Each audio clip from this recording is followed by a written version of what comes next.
যুদ্ধ হয় সেদিন দেখবেন কিছুকে কেন্দ্র করে হবে না, ফিলিস্তিনকে কেন্দ্র করে হবে। রাসূলুল্লাহ সাল্লাল্লাহু আলাইহি ওয়াসাল্লাম বলেছেন দুনিয়ার হাসর হবে ফিলিস্তিনে, দুনিয়ার হাসর হবে ফিলিস্তিনে। ইখতিলাফ রয়েছে উলামায়ে দ্বীনের, তবে বেশিরভাগ মত এটাই যে ফিলিস্তিনে একত্রিত হবে মুসলমানরা। এইটা হচ্ছে আমাদের ফিলিস্তিন, এইটা হচ্ছে বাইতুল আকসা। আর শুরুর দিকে বলেছিলাম, বক্তৃতার শুরুর দিকে, মুহাম্মদ সাল্লাল্লাহু আলাইহি ওয়াসাল্লামের আগে যত নবী রাসূল লিখেছেন সবারই বাইতুল আকসার দিকে কি ছিল? কিবলা ছিল। এটা আমাদের মুসলমানের প্রথম কিবলা। আর এই ফিলিস্তিনে যখন ঈসা আলাইহিস সালাম নেমে আসবেন আসরের ওয়াক্ত, এখন নবী যদি উপস্থিত থাকে অন্য কেউ ইমামতি করবে? তো যখন নবী দাঁড়িয়ে আছেন, নেমে দাঁড়িয়ে আছেন, অজু টজু কমপ্লিট, সালাতের জন্য প্রস্তুত, এই মুহূর্তে ঈসা আলাইহিস সালাম বলবেন, একজন ব্যক্তিকে ডেকে বলবেন, জনাব আহমদ জি আপনি ইমামতি করেন।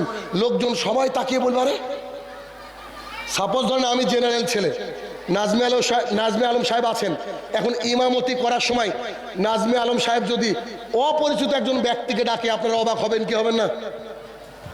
যদিও দুনিয়ার বুকে সম্মানে মানুষ দেয়, যেমন ডক্টর আসাদুল্লাহ গালিব, তার মসজিদে গেছে, আমাকে বলছে তুমি ইমামতি করো, আমার তো হাঁটু কাঁপতে শুরু করেছিল ভাই।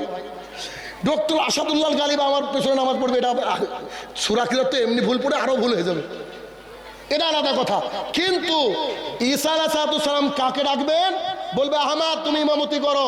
লোকজন যখন তাকাবে তখন ঈসা আলাইহিস সালাম বলবেন, ইনি হচ্ছেন ইমাম মাহদী।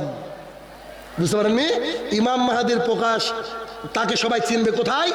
এই বাইতুল আকসা, এই মসজিদে। ভাই কলিজা আমাদের।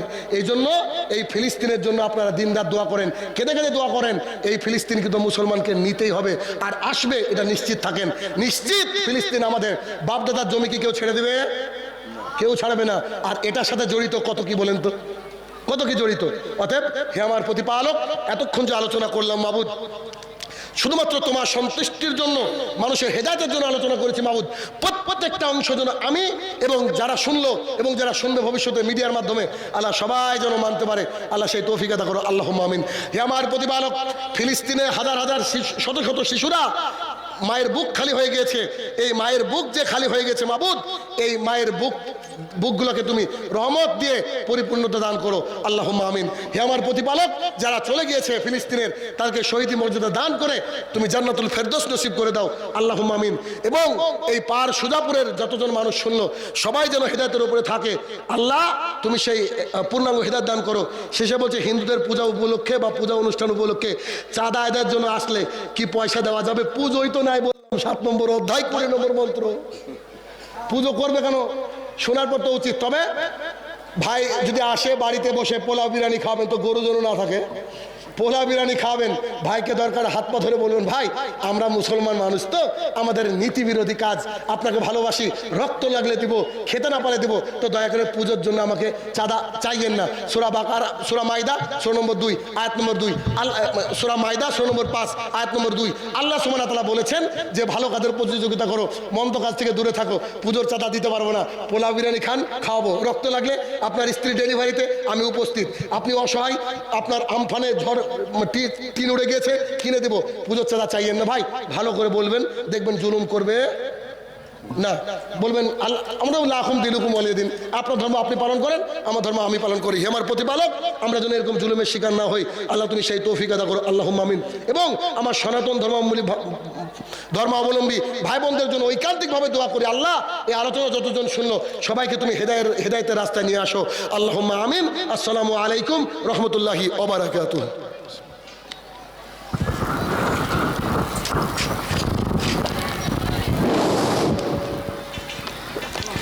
আলহামদুলিল্লাহ, জাযাকুমুল্লাহু খায়রান জাযা। আল্লাহ তাআলা আমাদের মাননীয় সাইনুর সাহেবকে উভয়ের মঙ্গল কামনা করার জন্য গোস্ত মিশ্রিত বা কোনো তরকারির মধ্যে লাউ বা কদু দেওয়া হলো। আনাস রাদিয়াল্লাহু তাআলা আনহু বলেন, আমি খেয়াল করে দেখলাম রাসূলুল্লাহ সাল্লাল্লাহু আলাইহি সাল্লাম লাউ কদু বেছে বেছে খাচ্ছেন। তো আনাস রাদিয়াল্লাহু তাআলা আনহু বলছেন, হাদিস বুখারীর, তিনি বলছেন তারপরে থেকে লাউ আমার ফেভারিট, আমার প্রিয়। আমি কি আমার কথা বোঝাতে পারছি আপনাদেরকে? আনাস রাদিয়াল্লাহু তাআলা আনহু বলছেন, সামনে গোশত ছিল, নানান খাবার ছিল, তো দেখলাম মুহাম্মদুর রাসূলুল্লাহ সাল্লাল্লাহু আলাইহি সাল্লাম তিনি লাউ বেছে বেছে খাচ্ছেন। তো সেদিন থেকে লাউ আমার প্রিয়। কে বলছেন? আনাস রাদিয়াল্লাহু তাআলা আনহু। আর ওই হাদিসটা আমি যেদিন পড়েছি বুখারী থেকে, আল্লাহর কসম করে বলছি সেদিন থেকে আমারও লাউ প্রিয়। একটা হাদিসই যথেষ্ট মানুষকে পরিবর্তন করার। তার মানে এই কথা কেন শুরুতে বললাম? রাসূলুল্লাহ সাল্লাল্লাহু আলাইহি ওয়াসাল্লাম যা করেছে সাহাবীরা দেখলে তা পালনের জন্য তৎপর হয়ে যেতেন। ঠিক আজকের জামানায়ও যদি আমরা কোনো সহিহ সুন্নাহ মোতাবেক রাসূলুল্লাহ সাল্লাল্লাহু আলাইহি ওয়াসাল্লামের কোনো আমল, কোনো চরিত্রের কোনো একটা অংশ, পছন্দের কোনো একটা অংশ আমরা শুনি বা দেখি, সঙ্গে সঙ্গে সেটা আমাদেরকে মেনে নেওয়া, বলেন, উচিত, মেনে নেওয়া উচিত। কিন্তু আমরা মানি না। এটা বোধহয় আপনাদের 12তম জলসা, 12তম জলসা। তো 12তম জলসা মানে 12 বার হয়েছে, 11 বার হয়েছে। 11 বছর যাবত যে জলসা হয়েছে এখানে পরিবর্তন কি হয়েছে এটা দেখতে হবে। 11 বছর যাবত যদি এই মাইক ম্যান এখানে ভাড়া দিয়ে থাকেন, তো মাইক ম্যান তো তাহাজ্জুদ পড়া উচিত। কথা কি বুঝছেন আমার? 11 বছর যাবত লাগাতার যে ব্যক্তি কোরআন এবং সুন্নাহর এত আলোচনা শুনলো, তার কি তাহাজ্জুদ পড়া উচিত না? কিন্তু খোঁজলে দেখেন যে মাইক ম্যানের তো দাড়ি নাই। আমি জানি না আছে কিনা, আল্লাহু তাআলা আলম, কিন্তু বলছি আপনারা বহু মানুষ গতবার রেখেছিলেন, তার আগের বার রেখেছিলেন, কিন্তু শোনার পরে যদি পরিবর্তন না হয় তাহলে বক্তৃতার সাথে মুনাফিকি হয়ে যাচ্ছে না? কি কথা তো তাই নাকি? সারা রাত 1000 বছর শুনে কোনো লাভ নেই। ছোট্ট একটা কথা মানুষের জীবনকে পরিবর্তন করে দিতে পারে কি পারে না? নিশ্চিত পারে। কিন্তু যদি আপনি অন্তরে কথাগুলাকে গেঁথে নেন তবে। এবার আসে আমার মূল আলোচনায়। আল্লাহ সুবহানাহু ওয়া তাআলা সমগ্র মানব জাতিকে সৃষ্টি করেছেন, যুগে যুগে নবী রাসূলদেরকে পাঠিয়েছেন। কেন? যাতে করে নবী রাসূলরা মানুষকে গাইড দেয়, আর ওই গাইডের মাধ্যমে দুনিয়া স্রোত থেকে যেদিকে স্রোত চলছে তার বিপরীত দিকে উঠে এসে আল্লাহওয়ালা হওয়ার জন্য প্রত্যেক যুগে যুগে নবী রাসূলরা দাওয়াতের কাজ করেছেন। আল্লাহ সুবহানাহু ওয়া তাআলা কোরআনুল কারীমের মধ্যে একেবারে ক্লিয়ার এন্ড ক্রিস্টাল বলে দিয়েছেন, ইন্না দীনা ইনদাল্লাহিল ইসলাম, আমার কাছে একমাত্র মনোনীত ধর্ম হচ্ছে ইসলাম। আবার বুঝেন, আল্লাহ সুবহানাহু ওয়া তাআলা বলছেন আমার কাছে একমাত্র মনোনীত ধর্ম হচ্ছে ইসলাম। আবার বুঝেন, আল্লাহ সুবহানাহু ওয়া তাআলা বলছেন আমার কাছে একমাত্র মনোনীত ধর্ম হচ্ছে ইসলাম। আপনাকে একটা ছোট্ট উদাহরণ দিয়ে আমি আপনাকে বললাম আপনার বাড়িতে কে আছে, আপনি বললেন পুরুষ মানুষ হিসাবে আমার বাবাই আছে। পুরুষ মানুষ হিসাবে একমাত্র আমার বাবা আছে। পুরুষ মানুষ হিসাবে আমার বাড়িতে একমাত্র বাবা আছে। বলেন তো আপনার বাবা বাদ দিয়ে কি বাড়িতে আর ছেলে কেউ আছে? না, সুজাপুরের লোক তো বুঝে না কথা। আপনাকে বললাম যে আপনার বাড়িতে পুরুষ কজন আছে, আপনি বললেন পুরুষ হিসাবে একমাত্র আমার বাবা আছে। তার মানে কি ওই বাড়িতে আর কোনো পুরুষ আছে? নাই। মহিলা থাকতে পারে, আর অন্য কিছু থাকতে পারে, পুরুষ তো নাই, তাই না? আল্লাহ সুবহানাহু ওয়া তাআলা এই ঐশী গ্রন্থ আল কোরআনুল কারীমের মধ্যে বললেন আমার কাছে একমাত্র মনোনীত ধর্ম কি?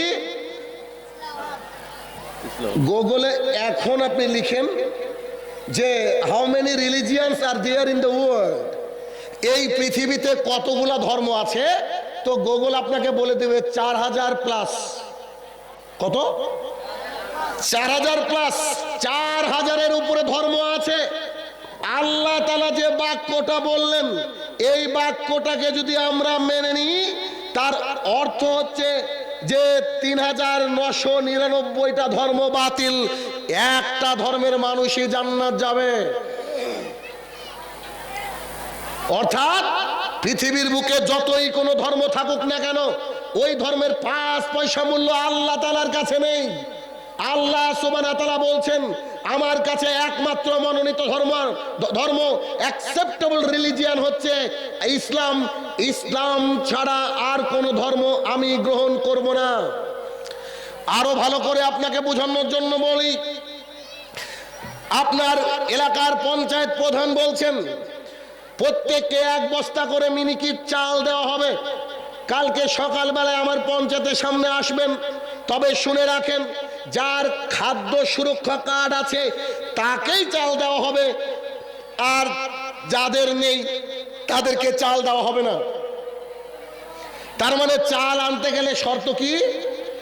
খাদ্য সুরক্ষা কার্ড। তো এখন একজন ব্যক্তি, ধরেন আমার খাদ্য সুরক্ষা কার্ড নাই, আমি কি যেতে পারবো? আমাকে কি চাল দিবে প্রধান সাহেব? না, দিবে না। কেন? উনি শর্ত লাগিয়ে দিয়েছেন। ঠিক আল্লাহ সুবহানাহু ওয়া তাআলা বলছেন, আমার কাছে একমাত্র মনোনীত ধর্ম কি? রাগিয়েন না, খারাপ ভাবেন না, সব দলিল দিয়ে কথা বলবো আপনাকে।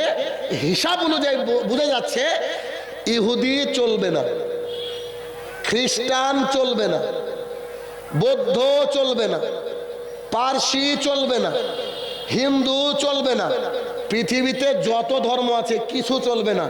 আল্লাহ তাআলার হিসাব অনুযায়ী একটা চলবে, সেটা কি? ইসলাম। এবার এখানে দাঁড়িয়ে একটু সংশয় আপনাদেরকে একটু ক্লিয়ার করে দিই। এবার আপনাদের মনে হতে পারে, কারণ আমার হিন্দু ভাইরাও এই প্রোগ্রামে আসে, আশেপাশে রয়েছেন এবং আসে, আলহামদুলিল্লাহ, তিনারাও তো আমাদের ভাই। তাহলে হিসাব অনুযায়ী আপনার আপাত দৃষ্টিতে মনে হতে পারে যে আমাদের আল্লাহ সুবহানাহু ওয়া তাআলা হিন্দু ভাইদের উপরে বোধহয় অন্যায় করলেন। কথা ভালো করে বুঝতে হবে। আমাদের আল্লাহ সুবহানাহু ওয়া তাআলা খ্রিস্টানদের উপরে বোধহয় অন্যায় করলেন, আপাত দৃষ্টিতে মনে হতে পারে। আমাদের আল্লাহ সুবহানাহু ওয়া তাআলা বুদ্ধদের উপরে অন্যায় করলেন, এটা মনে হতে পারে কি পারে না? কথা বলেন, পারে কি পারে না? কিন্তু আল্লাহ সুবহানাহু ওয়া তাআলা বলছেন, আমি আমার উপরে জুলুমকে হারাম করে নিয়েছি। আল্লাহ বলছেন আমি জুলুম কারোর উপরে করি না। আচ্ছা, আল্লাহ যে জুলুম করে না তার একটা দলিল নেন, তারপরে সামনে আগাচ্ছি আমি। বলেন তো, কার জন্য জান্নাত আর কার জন্য জাহান্নাম? মানুষের জন্য তো। একটা গরু কি জান্নাতে যাবে নাকি? গরু জান্নাতে যাবে? কুকুর জাহান্নামে যাবে? আরে জান্নাত জাহান্নাম মানুষ আর জিনের জন্য, তাই না? এটুকু বুঝেন তো। তো জিন এবং ইনসানের জন্য জান্নাত এবং জাহান্নাম। কিন্তু আবু হুরায়রা রাদিয়াল্লাহু তাআলা আনহু বলেন, রাসূলুল্লাহ সাল্লাল্লাহু আলাইহি সাল্লাম বলেছেন, পৃথিবীর বুকে আল্লাহ সুবহানাহু ওয়া তাআলা যে পশু পাখি তৈরি করেছেন, বানিয়েছেন, একটা পশু আর একটা পশুকে মারে কি মারে না? উদাহরণ দিতে গিয়ে রাসূলুল্লাহ সাল্লাল্লাহু আলাইহি সাল্লাম বলছেন, একটা ছাগলের শিং আছে, শিং, ওই শিংওয়ালা ছাগল, যার শিং নাই এমন একটা ছাগলকে গুঁতো দেয় দুনিয়ার বুকে, দেখি দেয় না?